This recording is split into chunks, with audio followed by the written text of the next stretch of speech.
Their simultaneous translation is available in English, German, and Swedish in your headsets. The QR codes are on the wall. Please speak into the mic and name your organization and your name before asking your question. Thank you very much, and the floor is yours. Yeah, thanks so much. Great to see so many of you ahead of tomorrow's meeting with Sweden.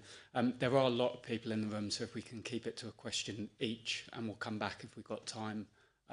We will kick off with questions from the floor. Anton at Sky Sports, yeah. Hi both.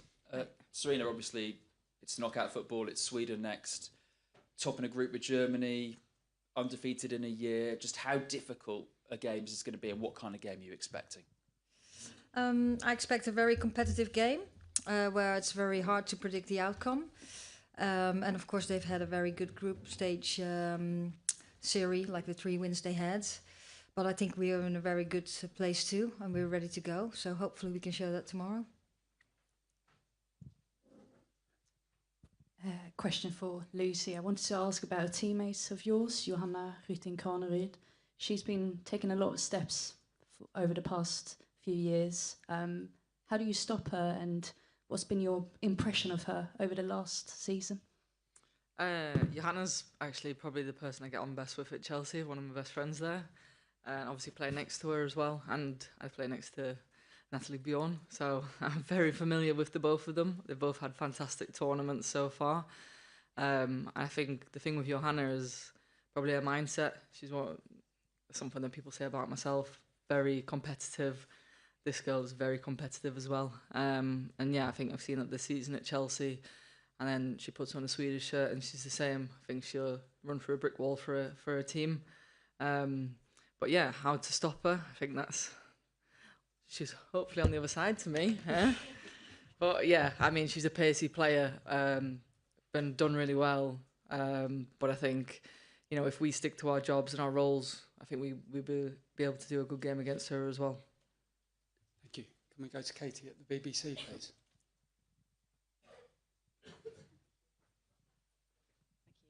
Thank you.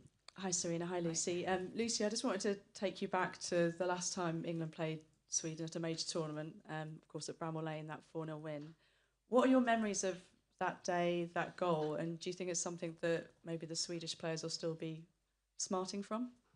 I don't think so. I mean, I guess because we've played them since then. We've played them more recently. Last summer, we played them in the Nations League twice, obviously in England and in Sweden.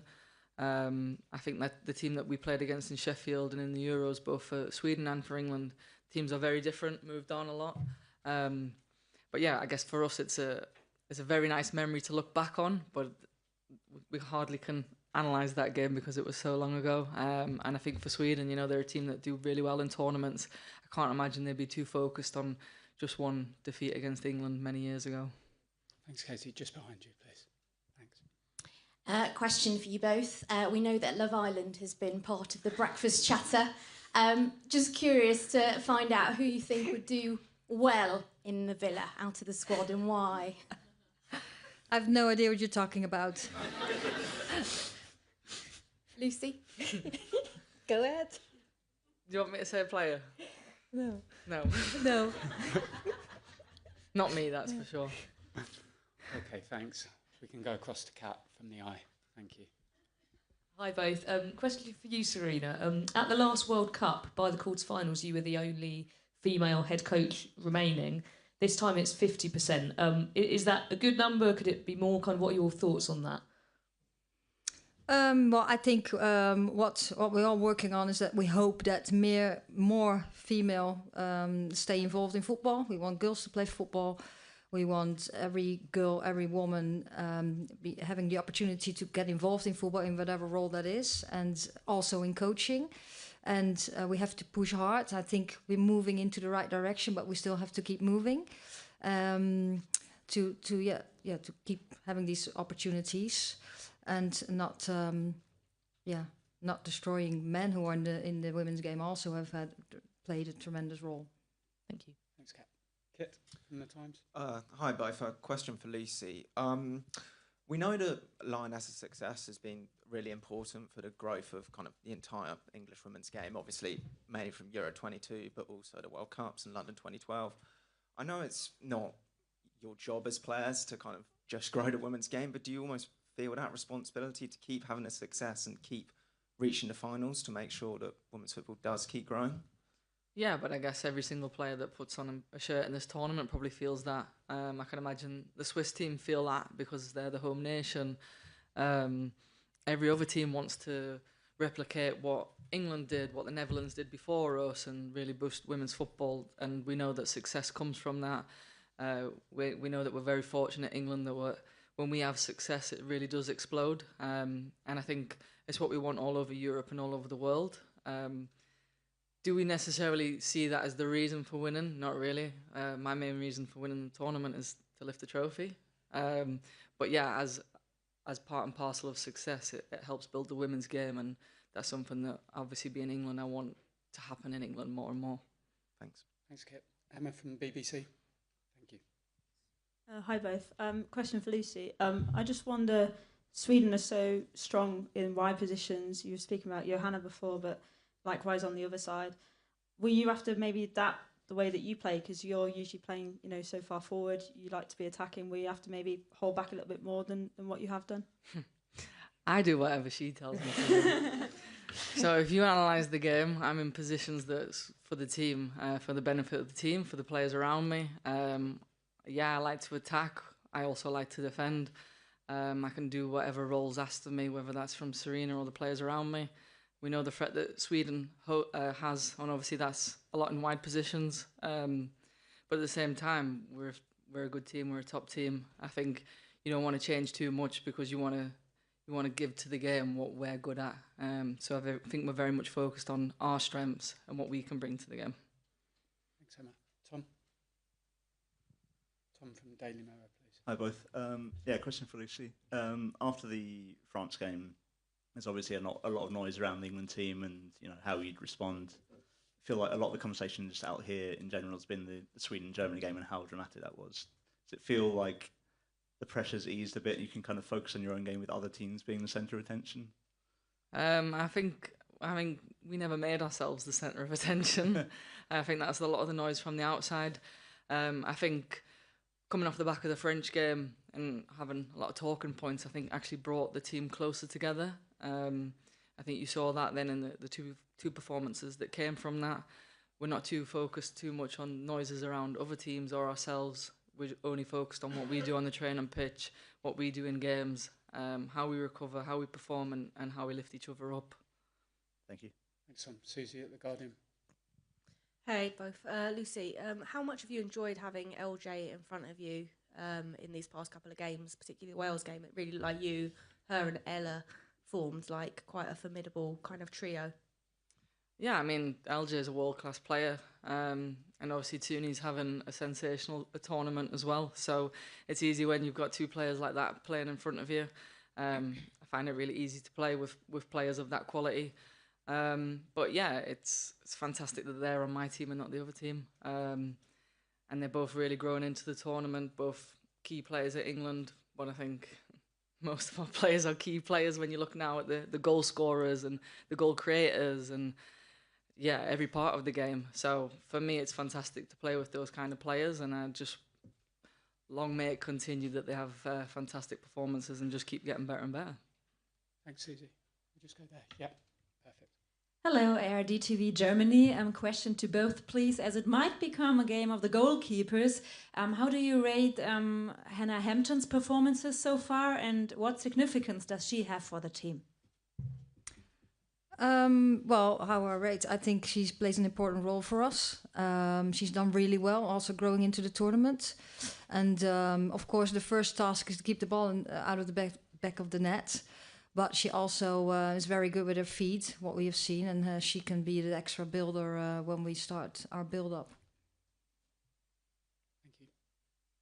Do I answer that as well? Yeah? Yeah, I mean, like what Sarina said, she's a very important part of this team. I think she's definitely built with confidence as the tournament's gone on. Arguably, probably the best goalkeeper in the world with her feet. You saw that with the pass that she played for LJ's goal in the second game. But yeah, there's still a lot more to come from Hannah. She's a very young goalkeeper, and she's already doing fantastically well. especially starting her first tournament. She's done really, really well. Key player for us, and yeah, again, like I've just said about Tooney and LJ, a player that I think we can see so much more from, and her just growing and getting even better and better. Thank you. We'll just go in front to Charlotte at the Athletic. Thanks. Hi, Lucy. A lot of players spoke about sharing their why in their pre-camp, whether that was because they missed previous tournaments or doing it for family members. What's your why now that this is your 7th major tournament?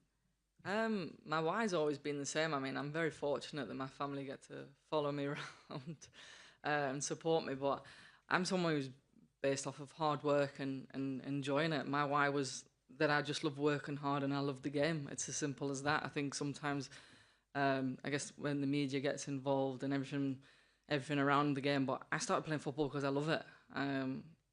That's literally it. And when I loved it, I wanted to work hard. I had a picture of myself up from, it was actually against Sweden in 2019, of being absolutely exhausted at the end of that game, because I will give anything and I will give everything when I play in an England shirt. And I wanted all the girls to know that. That's my why, is to give everything for this team, because I just love playing for England so much. Thanks, Lucy. Thanks, Charlotte. We'll go to Aisha from Haters at the back. Thanks. Hi both. We heard from Leah yesterday. She was talking about how much of a competitor you are, Sarina. She said even with darts, you're a fierce competitor. Not really. I wanted to hear a question for both of you. Who is the best at darts in the England camp? Well, I know I'm not. Me neither. No. Lauren Hemp. I think Hempo's really good. Leah's got her own dart, so that says it all. And her mum. And her mum as well. So Players, I think it's I think Hempo. Hempo and Leah. Nice. Aki tries to be the best and just part, but didn't think they were really close. They play the most. Yeah. And our kit woman, she's very good. Yeah. Thanks very much. Can we go to Rob Harris at Sky News, please? Rob, just put your hand up. Thanks so much. Hi, Sarina. First Hi. to you. A lot's been made of the proper England. Is that in part a way of maybe taking the focus of tactical discussions? Is it a way of not giving anything away? And do you need a different approach with more layers, do you think, to combat Sweden? And Lucy, what have you made of the proper England discussion? Is it a way of sort of focusing minds? You first. No, I'll go. It's no, proper England is like a bit who we are and what we want to show, and of course that has to do with our tactics, how we want to play, but also our behaviors. We want to how we want to support each other together, work really hard, and of course play to our strengths too. So yeah, when we do that, I think the chance of winning is the highest. Yeah, I think we've never negated tactics or anything else that comes with the game with the term proper England. I think it was more the fact that we've said again, we're a new England, a new team, and what was meant by that was we had a lot of younger players and new players who have very different experiences of playing for England compared to the likes of myself, where we know that England used to have to dig deep all the time. Always like 2015 was the first time we beat Germany. That's insane to think of right now. But England in the past, it was you have to dig out performances and you are maybe the underdog, you're not the favourites. Whereas this England team has developed, football has changed. Obviously, we're a very talented team, a lot of technical ability, tactics, all that comes in the game. But we don't want to ever forget that we are England, we are proper England. And if push comes to shove, we can win a game in any means possible. Thank you. Can we go to back row, Tara from the Daily Mail? Thanks. Hiya. Question for Sarina. We heard a lot from Chloe Kelly yesterday about the importance of substitutes, and I was wondering how important you felt that strength in depth was as the tournament kind of progresses. Yeah, I think that's very important because you can change in the game. You can bring players in the same position that have different attributes to the game. So you can change tactics a little bit, you can change combinations a bit, but still keeping the levels up and try to harm your opponent. So I think that's key. And of course, it's key then that they're ready to come in, and that's what they are. Thanks. We'll go to Catherine next to Tara. Thanks. Hi, Sarina. I think Sweden have put in the most crosses of any team at this tournament, and when you played them a year ago in Gothenburg, it felt like they were kind of crowding the box and getting a lot of players in and around Hannah Hampton and trying to be quite physical against her. Are you expecting a similar kind of approach tomorrow? Yeah, that's what they want to do, of course. We know they have some qualities. They're good in the air, and they want to give the crosses. They have some speed up front too. So we're going to try to prevent that. And of course, that it helps when we have the ball a little bit more than they have. But we expect what you say and some more of that. Thanks very much. Vicky from BBC. Hi, Sarina. Can I just check, is everyone available for tomorrow? Yeah, everyone is thanks. available for tomorrow. Thanks, Vicky. Holly from Daily Mirror. Hey, Lucy. When we spoke to Sweden earlier this week, they actually said that 4-0 defeat at Bramall Lane is still in the back of their mind, and they would see beating you tomorrow as revenge. When we spoke to fans today, they basically, the England fans said, bring it on. And I know you've said that, you know, the excitement of a tournament is that you never know who's going to win. So I just wondered if your attitude to that is also bring it on, and if that'll make it a more exciting game. I think it'll be an exciting game regardless of the history of the teams, just because they're two talented teams. I think, as Lani said, someone mentioned that she said in an interview that it's going to be a fun game, and my interpretation was this is two teams that are in this game to win it, no sitting back, both very talented, athletic, physical, everything that you think of in a football game could happen because both teams are at that level. So for me, I just look at it that way. I'm not sure which players said they were thinking about the semi-final, because that won't be me. Thank you. No. Can we go to back row, please? Hi, Sarina. Uma from TalkSport. Obviously, the tournament's getting quite into the knockout stages now. It's getting a bit tense. You always strike me as someone who stays calm on the sidelines no matter what happens. And I wanted to ask you, how do you do it? What is it that helps you to stay calm? To us, anyway, it feels like you're staying very calm. Yeah, yes, I try to stay calm. Of course, sometimes I feel the intensity too. But I have a task to do, and then it's better when you're calm and you can observe better and you can collaborate better with the staff on the side and connect with if possible, connect with the players on the pitch. So you're just trying to stick with your job, what you have to do, and trying to be as less emotional as possible. Thanks. Can we go to Michael from The Athletic, please? Thanks. Hi, Lucy. You used to play full-back for Barcelona with Fridolina Rolfo on the other side. General pattern was you often got praised for your defending. She often got praised for your attacking. For her attacking, would you like to show that you can push forward and influence the game in attack as well? I think I've showed that in my 15-year career, to be honest with you. I mean, that's what I've just mentioned in one of the previous questions, is that the role that is asked from me from the coach at Barca was to be in a back three, to let Frido attack high. It's different in different teams. You play the role that you get given. I think for me, I'm quite adaptable to be able to play different roles. Obviously, everybody loves to attack, but I also do love defending. It's just whatever the system, I guess, shows you or gives you. And I enjoy them just as much as each other. Thanks, Michael. Final question from Anton at Sky Sports. Hey, Lucy. You mentioned what Kosovaro said about the intensity and what kind of game you mentioned. You mentioned the fact that when you played Sweden, you had nothing left in the tank previously. Is this what you're expecting tomorrow? And how exciting is that as a tenacious defender? Is that the kind of game that you want? Yeah, I think it's the kind of game that both teams want. And I mean, any top player in the world wants to be playing in the big games. I think for me, it's probably the most exciting quarter-final because the teams are so full of confidence, quality. I mean, I'm not sure about the rankings, but I think they're probably two of the highest ranked teams facing off against each other. Oh, France and Germany, yeah. I mean, we knew that coming into this quarter-final, it was going to be against a tough team. We obviously watched Sweden and Germany play each other. We then knew we had to win our game. These are exciting times, being in a tournament, playing against top teams. All the girls, today in training are really up for the game tomorrow, really excited for what tomorrow's going to bring.